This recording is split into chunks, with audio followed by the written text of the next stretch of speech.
Sandra e Samuel são um casal de escritores. Os dois têm um filho, Daniel, de 11 anos, que é deficiente visual. Eles estão passando por um momento conturbado no relacionamento. Até que um dia, de repente, o Samuel é encontrado morto na frente da casa deles, encontrado pelo seu próprio filho. Essa é a sinopse de Anatomia de uma Queda. O filme francês da diretora Justine Trier está sendo muito comentado e foi indicado a Oscar de melhor filme. Ele estreou nos cinemas aqui no Brasil no último dia 25 e hoje eu vou relatar um pouco do que eu achei sobre ele. Eles moram num local extremamente afastado. A casa fica localizada nos Alpes e basicamente eles são sozinhos lá. Por conta disso, a Sandra, a esposa do Samuel, acaba se tornando a principal suspeita do crime. E assim, a atuação da Sandra Hüller aqui nesse filme é inacreditável, né? Esse é o ano de ouro dela. Ela fez esse papel e fez o Zona de Interesse também, que é um filme que eu quero trazer um vídeo pro canal mais pra frente. E o personagem dela é muito complexo. Ela se mostra uma personagem muito dura, em alguns momentos até parece fria, mas que no fundo ela faz isso por conta dos desafios que ela precisa enfrentar. Após isso, Daniel, o filho deles, que é deficiente visual, sai com seu cachorrinho Snoopy pra brincar. E quando ele volta desse passeio, ele acaba encontrando seu pai morto, estilado no chão, na frente de casa. Após isso, se passa um ano e a gente acompanha o julgamento da Sandra Hüller, que é a principal suspeita pelo homicídio de Samuel. Em um determinado momento no julgamento, o advogado de oposição questiona a Sandra se ela sente rancor pelo ex-marido pelo acidente que ocorreu com seu filho. E um dia, Samuel tinha que buscar Daniel na escola, mas ele não conseguiu ir, então contratou uma babá para ir pegá-lo. Quando a babá foi buscá-lo, eles foram atravessar uma rua e ele acabou sendo atropelado por uma moto.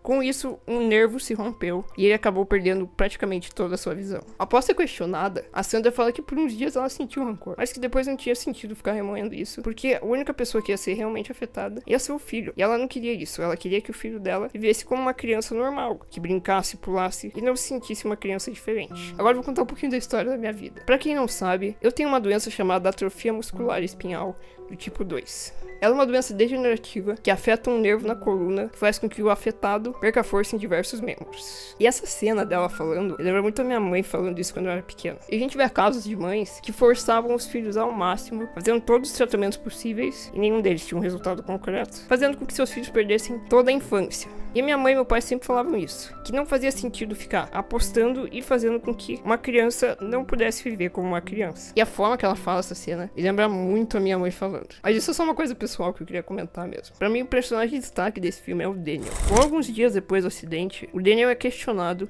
se os pais dele brigavam muito. Ele fala pro policial que ele não sabia, porque toda vez que ele escutava que uma briga estava começando, ele fugia. Então se passa um ano e ele quer estar presente no julgamento da sua mãe. Então todo o conflito que ele fugia entre o pai e a mãe foi jogado na cara dele da forma mais explícita possível. Inclusive uma gravação que o Samuel fez um dia antes de morrer sobre uma briga muito pesada que os dois tiveram. Cara, essa cena é lá a história de um casamento. A gente tem uma cena de uns 8 minutos que é porrada na cara o tempo todo. Essa cena parece que ela tem umas 2 horas de duração durante o filme. E a gente vai vendo aqueles dois personagens botando tudo pra fora, se esgotando ao máximo. E isso tudo tá sendo transmitido no julgamento. Então, pro Daniel escutar isso, foi algo muito complexo e ele teve que amadurecer muito rápido. No primeiro dia de julgamento, o Daniel é um dos primeiros a depor. E tem uma cena muito engraçada durante o depoimento dele, em que os dois advogados começam a discutir sobre qual é a verdadeira opinião dele. E a gente vê a câmera indo de um lado pro outro, como se ele tivesse perdido e ele realmente tá. E o Daniel, no último dia de julgamento, pede pra depor mais uma vez. E aí a gente vê que ele tem 12 anos, mas sua mentalidade subiu muito.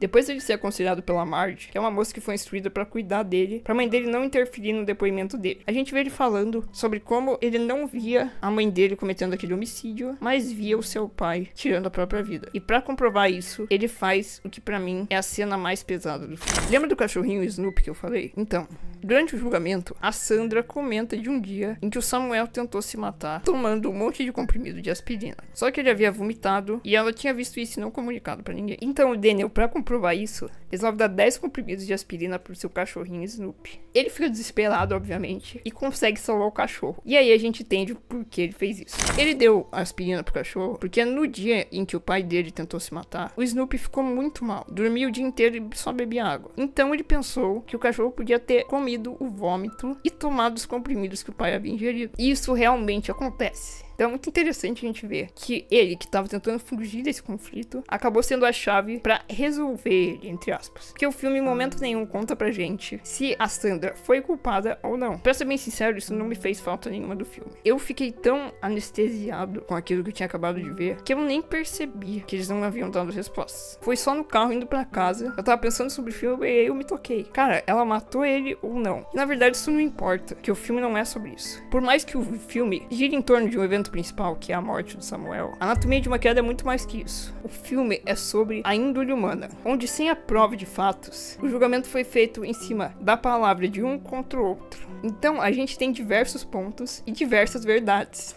Como pro psicólogo do Samuel, a única verdade possível era que a Sandra havia matado ele, porque nenhum dos seus pacientes havia cometido suicídio. Mas pro Daniel, era impossível que sua mãe havia matado seu pai. Então o filme é sobre isso, sobre você ter que escolher uma verdade. Então a gente não tem essa resposta. A gente se sente como um espectador do tribunal, onde nós temos que tirar nossas próprias conclusões, analisando os fatos que foram apresentados, que não fecham nada, e imaginar as coisas que aconteceram. Esse filme, sem dúvida, foi meu favorito do ano, e eu queria muito que ganhasse o Oscar de melhor filme, mas eu acho bem difícil. É isso. Gostou do vídeo? Deixa o like, se inscreve no canal, comenta o que você achou do filme e tchau!